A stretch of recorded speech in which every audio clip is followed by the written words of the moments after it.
Hello,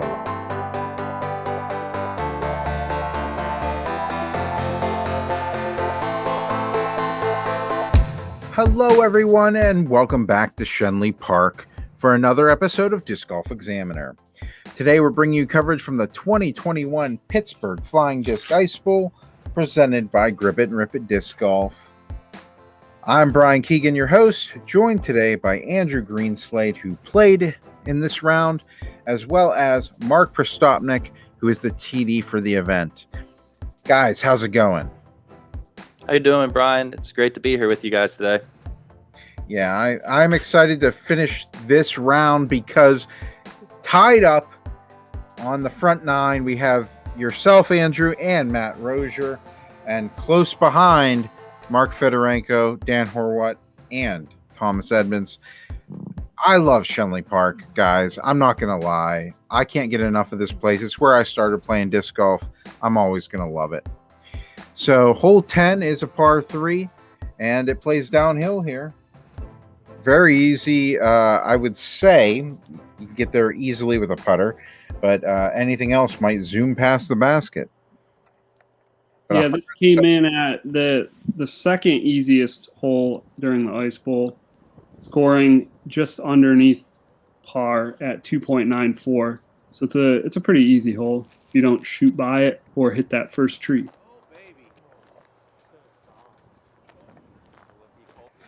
And definitely it's very easy to go past the basket. Although Mark there, oh, wow. Almost. Throwing his berg down there. Luckily, he caught that tree. And Rosier's going for a jump putt down this. And you have good placement. That's a putt. Yeah, you can see how icy the snow is around the basket. So a lot of these, everyone's throwing putters here, and they're just taking off the second they hit that hillside. Tom's going to throw his berg there, too. Dan's just finding those little trees those catch a lot of drives. Anything that's gripped a little bit. See, the trick is you got to get above that log, but also you need your disc to plant after it gets past there, which is really tough to get, really. Especially with the icy conditions. And Matt, for a very long putt. Oh, no. Oh, that's not a very Matt-like putt. He looked like he didn't want it enough. And Andrew, let's see if you can grab the lead here. Oh, metal. It's a good run, though. Yeah, I think I just overcompensate a little. See Matt miss low, so you tell yourself, give it a chance, and too much in the other direction. All right. And Tom getting a great birdie there. That's a great uphill putt. That had to feel good for Tom, coming off a few rough spots on the front. Tying up with Mark, his roommate. So, although Mark, if he makes this. No. Oh, boy. So he's going to tie it up with Mark there. A little roommate competition going on. Oh, my gosh. Oh, Rosier. You got to think at this point he's wondering what happened out here today. I'm sure he had much higher expectations for his round, and he's still scoring well. Even that being said, you can see a lot of us, I think, at this point, it was tough because you come out to Schenley, and a lot of us are expecting to shoot 5, 6, 7 down. No.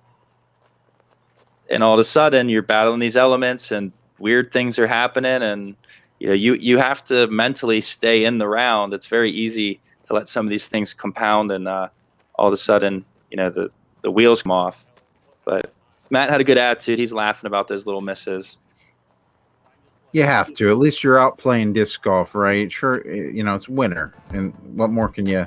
Yeah, you really have to reset expectations on a day like today.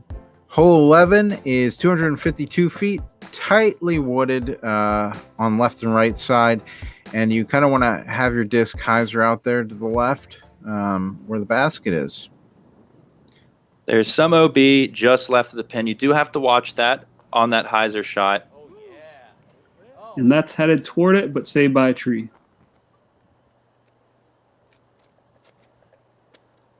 And Andrew has the right idea there. Big skip there. I think that ice didn't help you very much. No, that was it got over by that OB we were looking at. Dan's going to have a long look. I think he threw a zone there. I believe this is Mark's Berg. He loves throwing that thing. Both him and Thomas. Yeah. They threw him a lot. They were swearing by him. Even there were a couple times where I had my zone out, and Mark was saying, "Oh, we need to get you a Berg. We need to get you a Berg." So.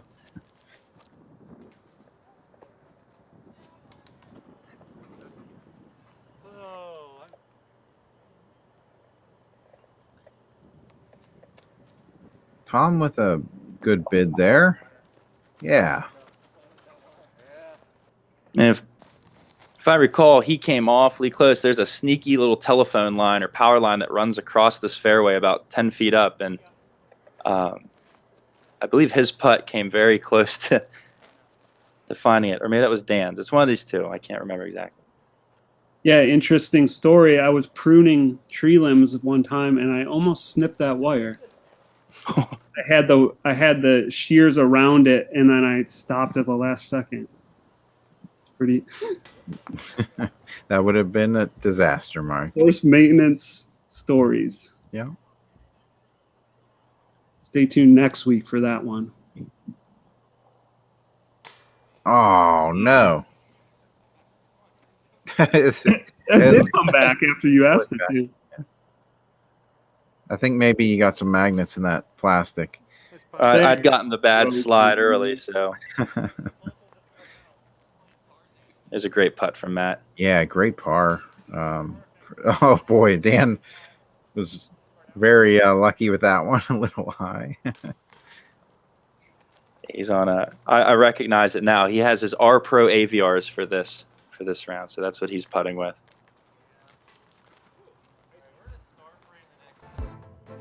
So moving on to hole 12, par 3, 170 feet. You can either play up, hyzer up the hill, or down the road here and have it hook up. Those are the two main shots that I've seen people play. Yeah, it's gotten to be more difficult to throw the hyzer route over the last few years as some of the newer trees have grown in, but it's certainly still a viable backhand righty shot. But the forehand shot is wide open. Yeah.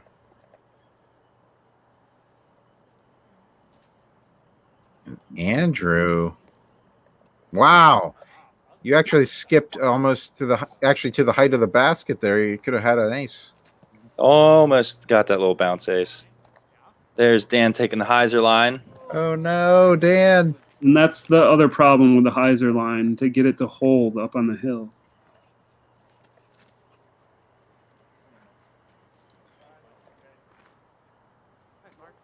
A great little forehand from Mark there.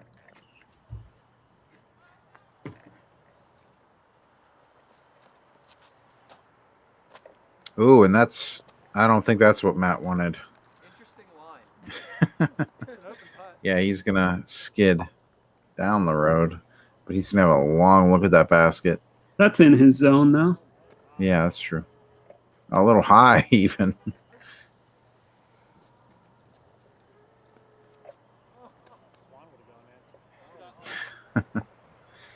And we're going to have Tom here for his two. Oh, no. Some days the chains just don't like you.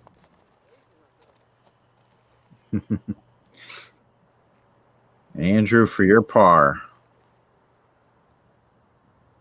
This is for my birdie. Oh, yeah, that's right. This is for your birdie. Yeah. No Great. sweat. Whatever distracted him wasn't distracting enough. I'll tell you what, putting was starting to get stressful at this point. Even those little 15-footers, because, I mean, I myself had a spit out on hole 5 from 15 feet. That just wasn't a good putt. You know, and we're seeing it's not just me, but pretty much everybody on the card at this point has had some kind of little 15-foot putting mishap, and those definitely, even if it's not your own putt, they just you're thinking about them, and I definitely think that they were in, at least in my head, a little bit as we're getting farther into the round.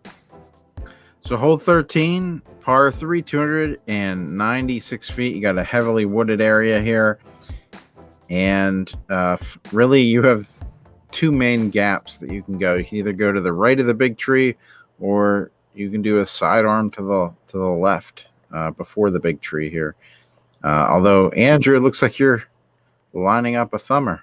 Yeah, I like to try and swing a thumber through that left, throw it at the big tree and swing it out to the left and draw it back on the basket. But I just think a good release on this. I threw it way too high, which if you're going to throw tight lines in the woods, stay a little lower where there aren't as many branches. Now it looks like Mark's going to try to replicate, but, hopefully improve on, yeah. Oof. So that's this hole. That's what gets you, is those first trees more than anything. Yeah, and Tom's gonna have get out there, gonna have a look at the basket, but he's gonna be quite a ways outside the circle. Dan with a sidearm. Yeah, he's been trying to work that into his game this winter. And Rosier's going to get very lucky there. Very, very sneaky through the trees. And he's going to be pin high. It's thumber magic. Just get that thing sideways, and they seem to find their way through the woods.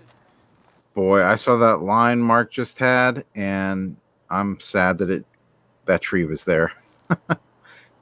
Yeah, we've seen Mark hit that with a forehand. Those little tight tunnel shots so many times.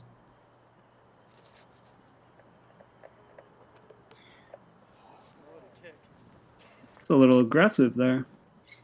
I came in low, but I hit those trees to the left, and they kicked it down, like right at the roots, and then they kicked it down the hill a little bit. So a little unfortunate, but we're still in the circle. That was a nice line on that bid.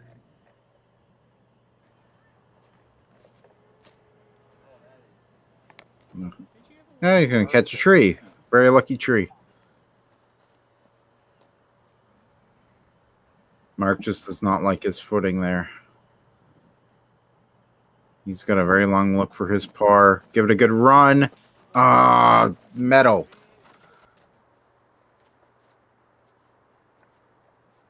I know Mark was getting frustrated, but I definitely think this is a round he'll build off of, because despite everything, when you look back at it, he was all over the basket from distance.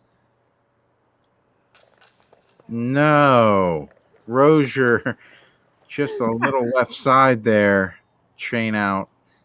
Great drive. Just unfortunate ending there to the putt with the putt. Great putt. Yeah. So you got to be feeling pretty good, Andrew. I don't know if you know at this point, but you have the lead by 2 strokes. Yeah, I was actually keeping the scorecard for the card, so I even if whether or not I wanted to, I was getting to look at the scores every hole. And is this the first time that you played in the pro division? I've played pro division for other unsanctioned events like this. So when we've done other fundraising events around Pittsburgh, I've played open. Normally, when we play sanctioned play, I play in the advanced. I'll play MA1.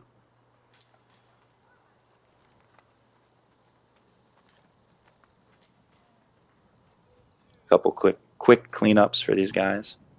So I won't ask you if you guys had anything extra riding on this round. Oh wait, that means I just asked it.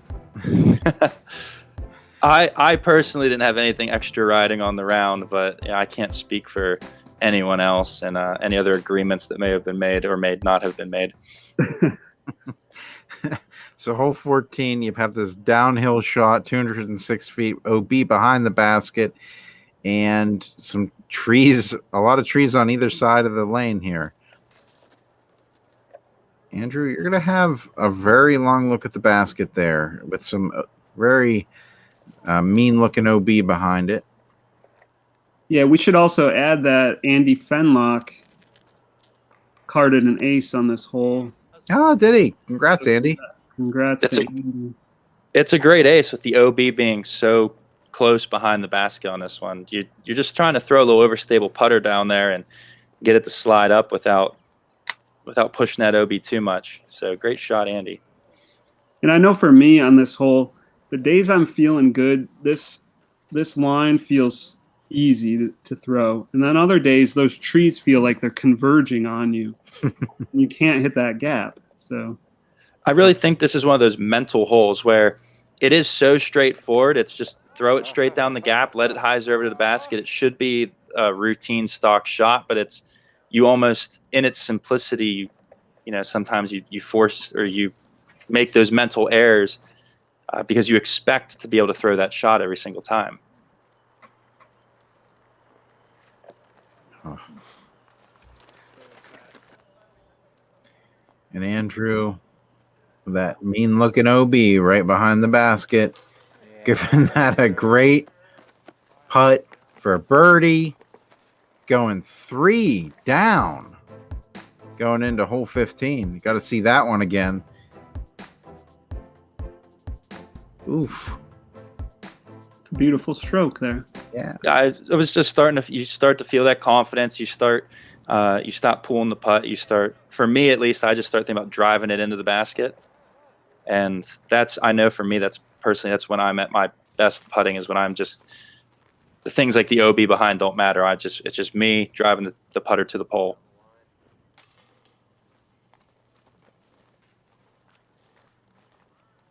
And everybody else should be cleaning up here. Matt with a little bit of a tester. Nah, he's fine there.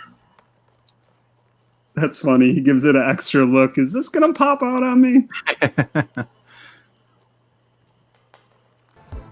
It was absurd, some of the spit outs we got.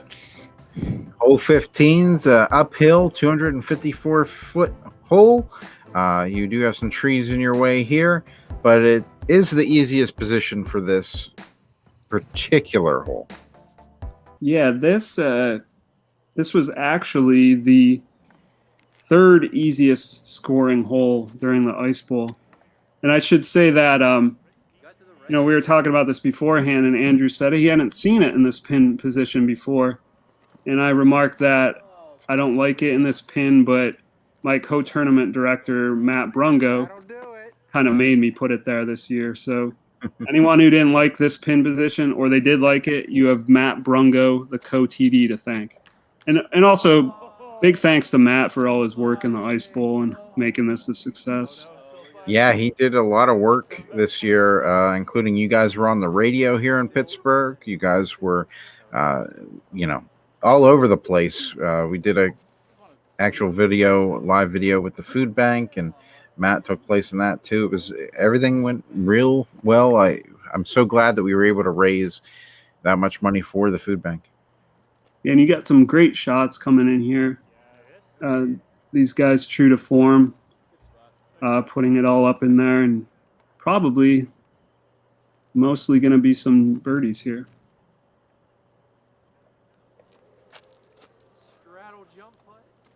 Okay. That should be an easy putt. Rosier trying to go around the tree.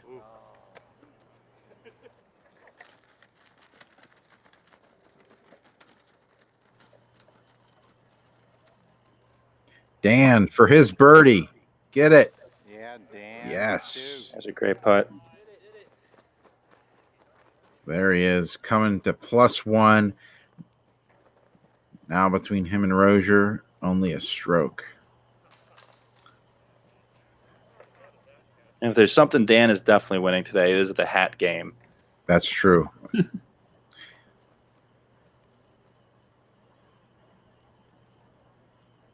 And Mark. Yeah, Mark. Great birdie. I was happy to see him convert that, because his drive was absolutely perfect. That just soft turning putter. You couldn't have thrown it much better other than throwing it in. Yeah, I was glad we didn't see a jump kick there. It might have been a little slippery. Yeah. When I played that round, I remember just trying not to fall on my face picking my disc out of the basket here. Tom's going to take a par there. Unfortunately, would have tied it up pretty interestingly. But we're moving on to hole 16. It is 133 feet, and it is all downhill, tightly wooded here. And the parking lot behind the basket is OB. Of course, you have to throw it pretty hard to get it all the way down there. You look like you were downhill skiing on that camera shot there. Yeah, it was a little muddy that day. And there's really a forehand line that's opened up over the last several years. So you'll see a lot of guys take this approach now. Used to be predominantly just a straight backhand shot. Yeah, you've seen a lot of, I think Dan threw a zone. I think Mark threw a berg. I'm going to throw a zone. Yeah, I like the sidearm for this shot. I throw a zone here as well. And if you beat the last, you just start tree. a hyzer around the last tree and just let it work back. It's a fairly straightforward line. And Matt had the silliest kick there. Ooh, and I like that. That was a great shot there by Tom. No, stop. What? Jinxed by a disc golf examiner. Oh. Yeah, Thomas deserved better there. That was the line the rest of us were all hoping to get. That was a beautiful shot. Did he just lay up there? Yep. Oh, someone write that down. Rosier laid up.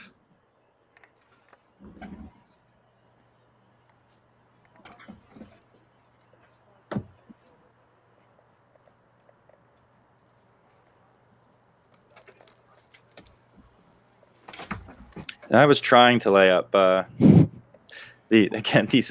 snow is not making laying up easy. Great putt from Mark. Oh.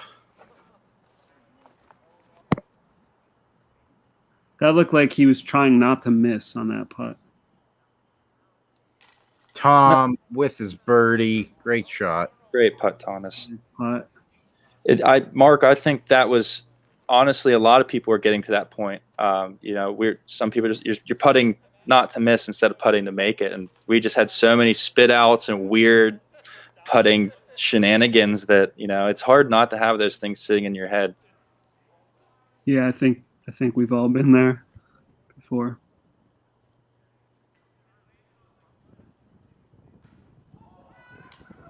Oh no. Yeah, somebody else celebrated their putt. On a different hole, right as I was in my backswing. Oh.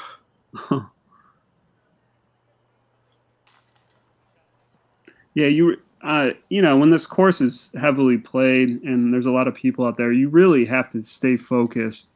There's a lot of sight lines where people are in your line, and you almost have to just steel yourself and play through it, because you can't just you can't wait and stop all the time here at this course. Hole 17, 233 feet up the hill, through these trees, and in the middle of the little plateau here, in the closest position. Yeah, we took it easy on the players this year a little bit as far as the difficulty of the course. You probably saw there was a lot of A pins out there this year. Some of these are a little bit better for the winter. And I think that just speaks to the difficulty of the conditions, because we're playing a lot of A pins, and you're not seeing. We saw hot scores, but not to the depth that you might think you would see in an MPO field. Yeah, the weather was not great. The conditions were not great this year. But Bryan, what's the motto for the ice bowl? No whiners.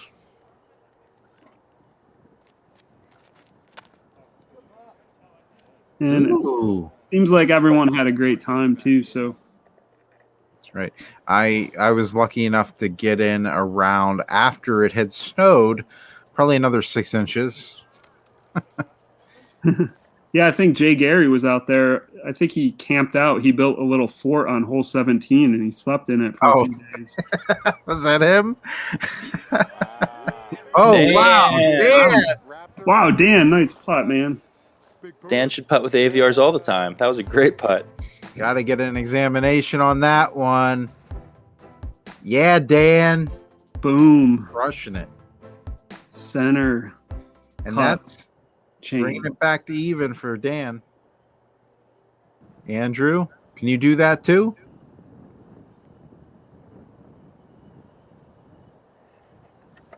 Ooh.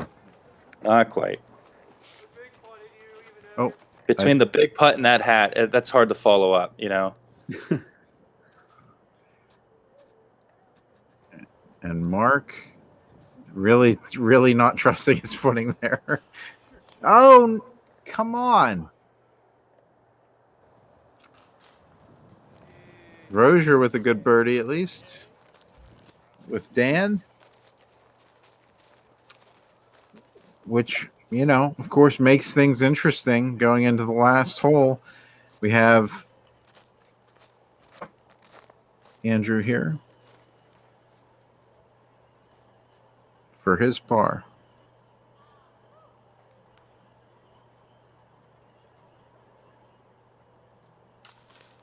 Oh, had a little bit of spring back to it that caught nicely.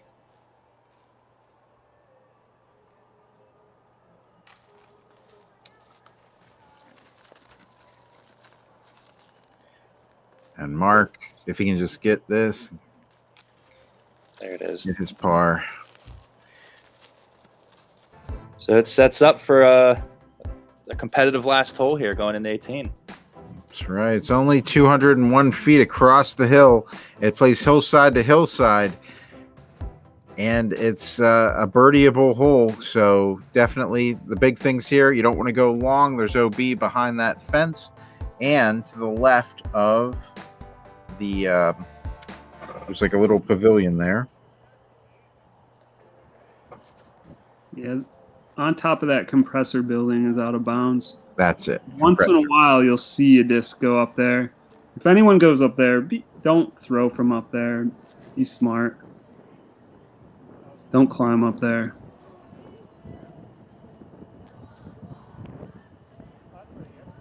Great shot. Yeah, Matt's putting the pressure on now. I mean, I have to watch him put this drive right up under the pin, basically. Looks like it's sawed off a little. No, maybe not. It's so bad. Got that nice flip up. Got the height. Usually you'll get on this hole, you'll get a little bit of a headwind that wants to push your disc right. Wow.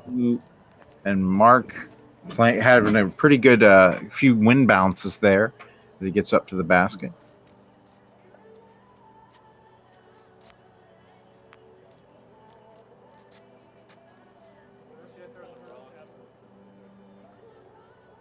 And that's just sawed off, yeah. Yeah, I just think all of that.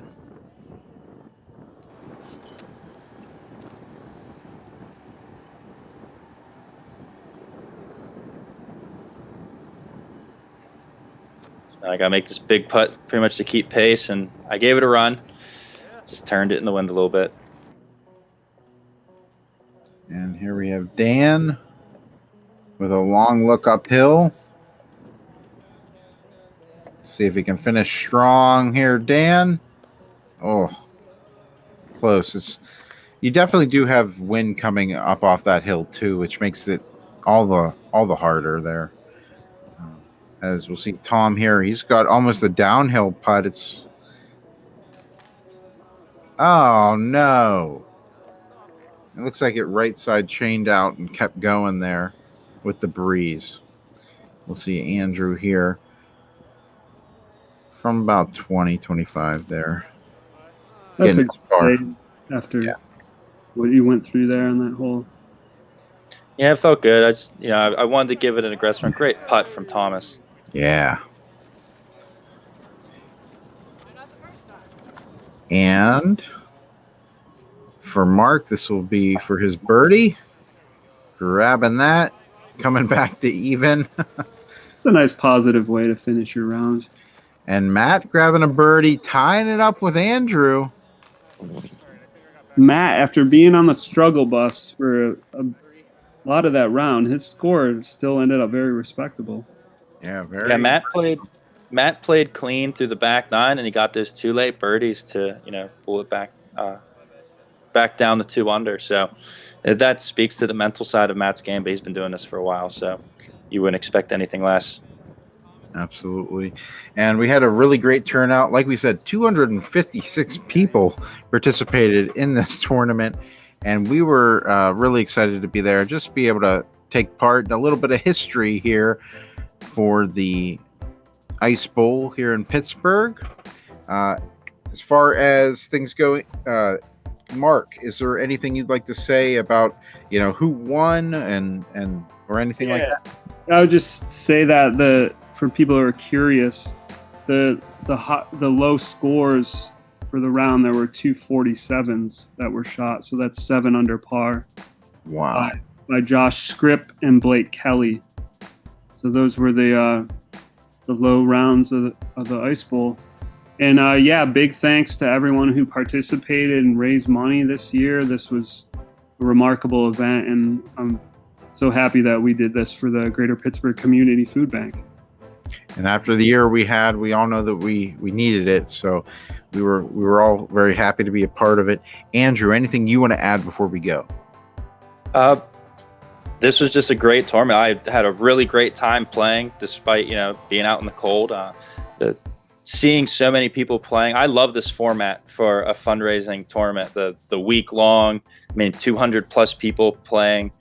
So it was a really great time, and it was just a great way to go out and after kind of just playing casually all winter, as you're starting to gear up for those of us that play competitively, being able to go out and play something fun, but getting that flow for playing competitive tournament disc golf again. It was a really great way to knock the rust off and kind of set ourselves up for some of these early season tournaments. I know some of us have Ice Bowls coming up here at the end of February, or actual sanctioned tournaments. So really great tournament, run really well, Mark. I had a really great time, and I look forward to playing it again next year. Yeah, thanks to you and Matt Brungo for running the event, Mark. It was a ton of fun. All right, guys, well, that's going to do it for us for the coverage from the 2021 Pittsburgh Flying Disc Ice Bowl, presented by Grip It and Rip It Disc Golf. And until next time, guys, keep banging those chains.